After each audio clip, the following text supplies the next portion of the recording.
برادران اسلام، میرے دینی بھائیوں اور عزیز ساتھیوں، یہ ربیع الثانی کا مہینہ ہے۔ آپ حضرات ساری کائنات کے سردار جناب محمد الرسول اللہ صلی اللہ علیہ وسلم کی نبوت اور رسالت کے بعد کے واقعات تاریخ کے آئینے میں سماعت فرما رہے ہیں۔ بات یہ چل رہی تھی کہ قریش کا ایک وفد ابو طالب کی خدمت میں آ کر نبی کریم صلی اللہ علیہ وسلم کے بارے میں شکایت کی تھی کہ تمہارا بھتیجا ہمارے بتوں کو برا بھلا کہتا ہے اور ایک خدا کی طرف ہمیں بلاتا ہے، اس لیے تم اپنے بھتیجے کو سمجھا دو۔ جب پہلی مرتبہ آئے تو ابو طالب نے بالکل صحیح جواب دے کر ان کو واپس بھیج دیا۔ پھر دوسری مرتبہ جب یہ وفد آیا تو بات چیت کے بعد ابو طالب کو ایک قسم کی دھمکی بھی دے کر اور غصہ ہو کر جانے کی کوشش کی، تو ابو طالب نے اپنے بھتیجے کو الگ سے بلا کر کہا کہ اے میرے بھتیجے، اب تو ہم بوڑھا ہو چکے،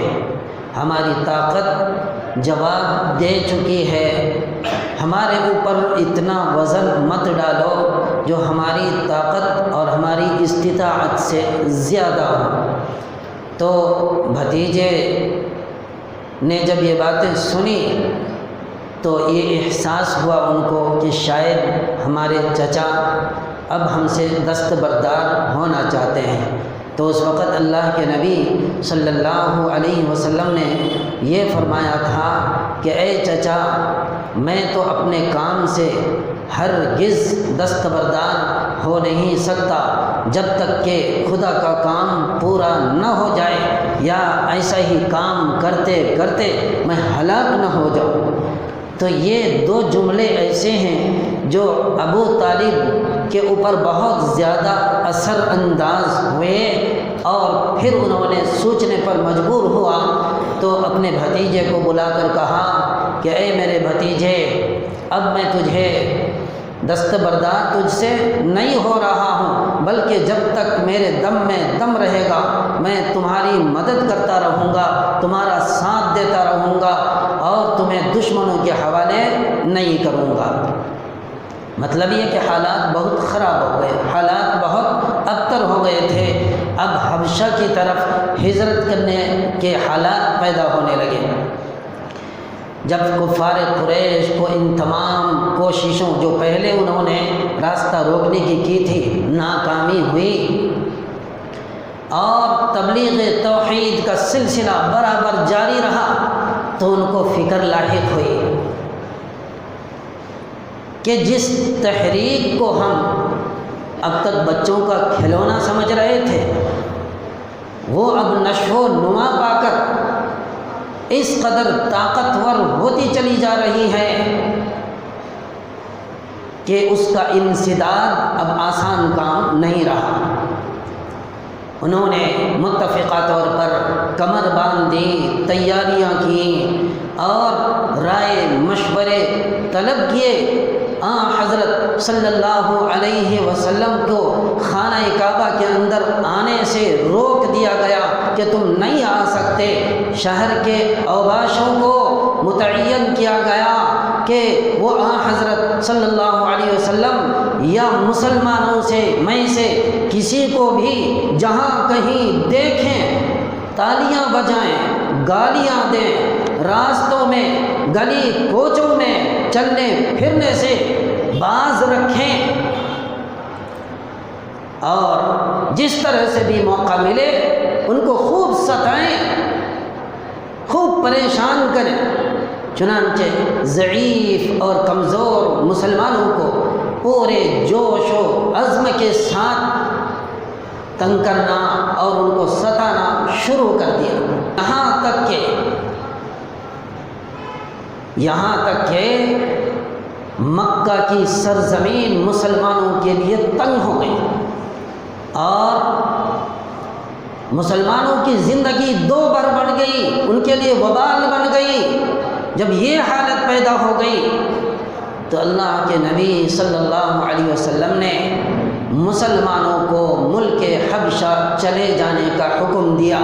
اور اجازت دی کہ تم لوگ ملک حبشہ چلے جاؤ جہاں عیسائی بادشاہ کی حکومت ہے۔ چنانچہ نبوت کے 5ویں سال رجب کے مہینے میں 11 مرد اور 4 عورتوں نے حبشہ ہجرت کے ارادے سے مکہ چھوڑا۔ یہ 15 آدمیوں کا قافلہ رات کے وقت چھپ کر مکہ سے نکلا اور جہاز میں سوار ہو کر ملک حبشہ پہنچ گئے۔ ان اول المہاجرین میں حضرت عثمان بن عفان رضی اللہ تعالی عنہ، ان کی بیوی رقیہ بنت رسول اللہ صلی اللہ علیہ وسلم، حضرت حذیفہ بن عتبہ، حضرت عثمان بن مظعون، حضرت عبداللہ بن مسعود، حضرت عبد الرحمن بن عوف، حضرت زبیر بن ابن العوام، حضرت سہیل بن بیضہ، یہ سارے کے سارے حضرات شریک وفد تھے اور اول المہاجرین میں شمار ہوتے تھے، اور ان کا تذکرہ جو ہے لائق تذکرہ ہے۔ یہ لوگ عموماً قریش کے مشہور و معروف اور طاقتور قبائل سے تعلق رکھنے والے تھے، جو اس بات کی دلیل تھی کہ قریش مکہ کے مظالم اب صرف غلاموں اور ضعیفوں کمزوروں تک محدود نہ تھے، بلکہ ہر ایک مسلمانوں کو، خواہ وہ کسی طاقتور قبیلے سے تعلق ہی کیوں نہ رکھتا ہو، ہر ایک کو جو ہے یہ لوگ آزماتے تھے اور تکلیفیں پہنچانے میں مصروف تھے۔ کسی بھی قسم کی تکلیف دینے میں ان کو جھجکتے نہیں اور تحمل نہیں کرتے تھے۔ کفار مکہ کو جب مسلمانوں کے ہجرت کرنے اور حبشہ کی طرف روانہ ہونے کا حال معلوم ہوا تو انہوں نے ان کا تعاقب شروع کیا، ان کا پیچھا شروع کیا کہ ان کو پکڑ کر مزید سزائیں دیں ان کو، لیکن اتنے میں یہ لوگ جو ہے حبشہ کے لیے روانہ ہو چکے تھے۔ حبشہ پہنچ کر آرام، سکون اور فراغت کے ساتھ یہ لوگ بالکل آزادی کے ساتھ رہنے لگے، اور اس کے بعد ہجرت کا ایک سلسلہ چلا، ایک کے بعد دوسرا جاتے رہتے۔ چنانچہ مورخین نے لکھا ہے کہ تقریباً 83 لوگ ہجرت کر کے حبشہ چلے گئے۔ ابھی چند مہینے ہوئے تھے، بہت زیادہ دن بھی نہیں ہوئے تھے کہ اب ایک افواہ پھیلنے لگی کہ قریش مکہ تمام کے تمام مسلمان ہو گئے ہیں، یا انہوں نے آپس میں صلح کر لی ہے اور مسلمانوں کے لیے مکے میں کوئی خطرہ نہیں ہے، مسلمان مکے کے اندر بھی آزادی کے ساتھ اب رہ سکتا ہے۔ یہ افواہ پھیلائی گئی اور جو لوگ ہجرت کر کے حبشہ چلے گئے تھے ان تک یہ بات پہنچ چکی، تو جب سوچا کہ مکے کے اندر اتنی آزادی ہے تو پھر ہم مکہ کیوں نہ چلے جائیں۔ چنانچہ مورخین نے لکھا ہے کہ کچھ لوگ حبشہ سے واپس مکہ آنے لگے، کچھ لوگ راستے ہی میں تھے، کچھ لوگ پہنچ گئے، لیکن جب یہاں پہنچے تو معلوم ہوا کہ یہ سچائی نہیں تھی، یہ حقیقت نہیں تھی، بلکہ یہ افواہ پھیلائی گئی تھی کہ کفار مکہ مسلمان ہو گئے ہیں۔ تو دوست بزرگوں پھر پریشان ہوئے، اور جو لوگ راستے میں تھے جیسے یہ بات معلوم ہوئی کہ یہ افواہ تھی اور یہ بات غلط تھی، تو راستے ہی سے کچھ لوگ پھر دوبارہ حبشے کو چلے گئے، اور کچھ لوگ جو مکے کے اندر پہنچ چکے تھے انہوں نے مجبوراً کسی با اثر قریشی کی پناہ میں اور اس کی ضمانت لے کر وہاں رہنے لگے۔ کچھ دن رہے، موقع کی طاق میں تھے یہ لوگ بھی، مزید کچھ مسلمانوں کو اور جما کر پھر یہ لوگ دوبارہ جو ہے ہجرت کر کے حبشہ چلے گئے۔ تو یہ مسلمانوں کی حبشہ کی دوسری ہجرت کہلاتی ہے۔ اس کے بعد تقریباً 100 لوگ جو ہے مہاجرین میں شمار ہونے لگے، تقریباً 100 لوگ ہجرت کر کے حبشہ چلے گئے تھے۔ اس کے بعد دیکھیے اب قریش کے مطالبے بڑھے۔ کفار مکہ نے جب دیکھا کہ مکہ کے لوگ مسلمان بن کر ملک حبشہ میں بڑی آزادی، بڑے ہی سکون اور راحت کی زندگی بسر کرتے ہیں، تو ان لوگوں کو خطرہ ہوا، ان لوگوں کو خطرہ ہوا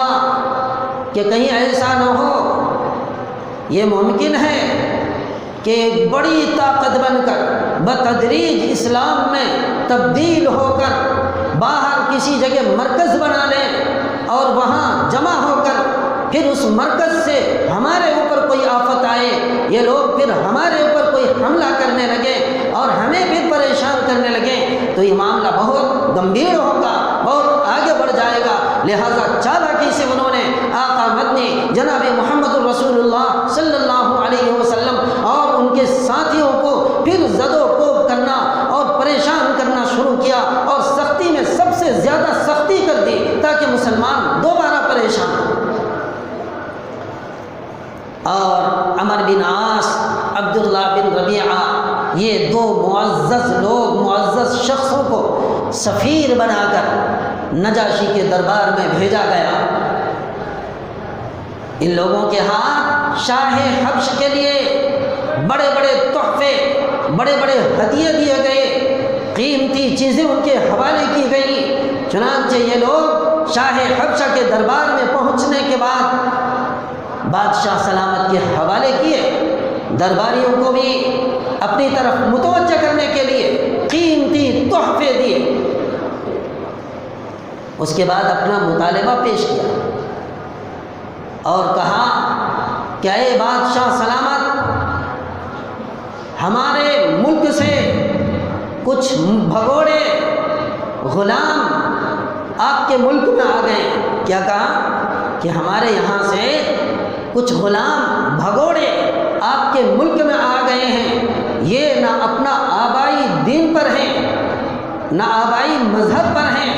بلکہ ایک نئے دین کی تابعداری کر رہے ہیں، نئے دین کو حق سمجھ کر اس دین کو انہوں نے قبول کر لیا ہے۔ لہذا ہمارا مطالبہ ہے، ہماری درخواست یہ ہے کہ وہ ہمارے حوالے کر دیے جائیں، ان غلاموں کو ہم لے کر مکہ واپس جائیں۔ نجاشی جو بادشاہ تھا، بڑا سنجیدہ بادشاہ تھا، فوراً اس نے حوالے نہیں کیے۔ انہوں نے کہا کہ مجھے تحقیق کرنے کا موقع دو، پہلے میں تحقیق تو کر لوں کہ بات صحیح ہے یا غلط ہے، تم جھوٹ بول رہے ہو یا صحیح بول رہے ہو، اس کے بعد جو تمہاری درخواست ہے اس کے اوپر غور اور فکر کیا جائے گا۔ درباریوں نے بھی ان دونوں سفیروں کی تائید کی، حمایت کی اور لمبی چوڑی تعریفیں کرنی شروع کی، مگر نجاشی بادشاہ نے تمام مہاجرین کو اپنے دربار میں بلا کر کہا کہ ذرا یہ تو بتاؤ کہ وہ کون سا مذہب ہے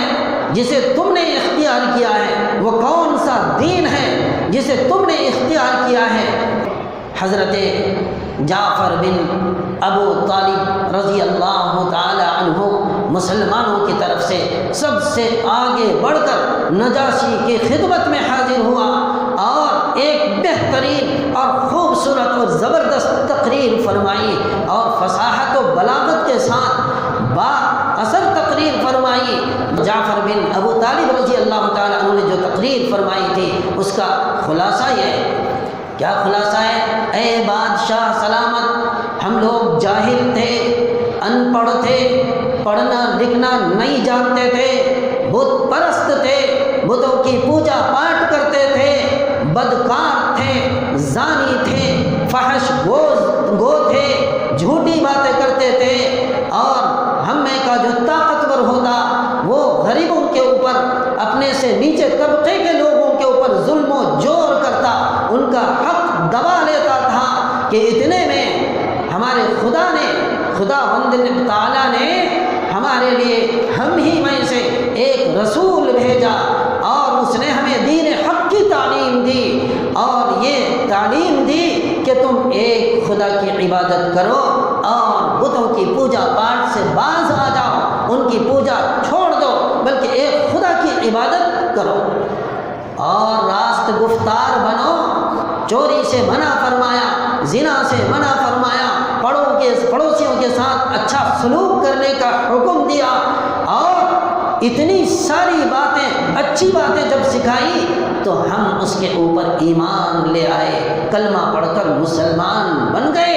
اتنا کرنا تھا کہ سب کے سب ہمارے مخالف ہو گئے، ہم سے ناراض ہو گئے، ہم سے بیزار ہو گئے، اور ہمیں طرح طرح کی اذیتیں پہنچائی، تکلیفیں دیں، پریشان کیا۔ مجبوراً ہم نے قدم اٹھایا کہ اپنے ملک کو چھوڑ کر آپ کے ملک کے اندر ہم آ گئے ہیں۔ ہمیں امید ہے، ہمیں یقین ہے کہ آپ کے ملک کے اندر ہمیں ستایا نہیں جائے گا۔ یہ اتنی لمبی تقریر حضرت جعفر بن ابو طالب رضی اللہ تعالی انہوں نے فرمائی۔ نجاشی بادشاہ نے سر جھکا کر ساری تقریر سنی، اور سننے کے بعد دوستو فرمایا، اچھا یہ بتاؤ کہ تمہارے نبی کے اوپر جو کلام نازل ہوا ہے ذرا وہ پڑھ کر تو سناؤ، میں سنوں تو صحیح کہ وہ کون سا کلام ہے۔ تو حضرت جعفر بن ابی طالب رضی اللہ تعالیٰ عنہ نے سورہ مریم کی شروع کی چند آیات پڑھی۔ بسم اللہ الرحمن الرحیم، کاف ہا یا عین صاد، ذکر رحمت ربک عبدہ زکریا اذ نادى ربہ نداء خفیا۔ شروع کی چند آیات پڑھی، پڑھتے جاتے تھے۔ ادھر جو ہے نجاشی کے اوپر ایک قسم کی رقت طاری ہو رہی تھی، نجاشی کے آنکھوں میں آنسو آنے لگے تھے، درباری بھی رو رہے ہیں، نجاشی بھی رو رہا ہے۔ یہ ایسا کلام، مسحور کن کلام، جس کو سن کر نجاشی نے بھی رویا، سارے درباریوں نے بھی رویا، سارے لوگوں کی آنکھیں اشکبار ہو گئیں۔ اس کے بعد جو ہے نجاشی نے کہا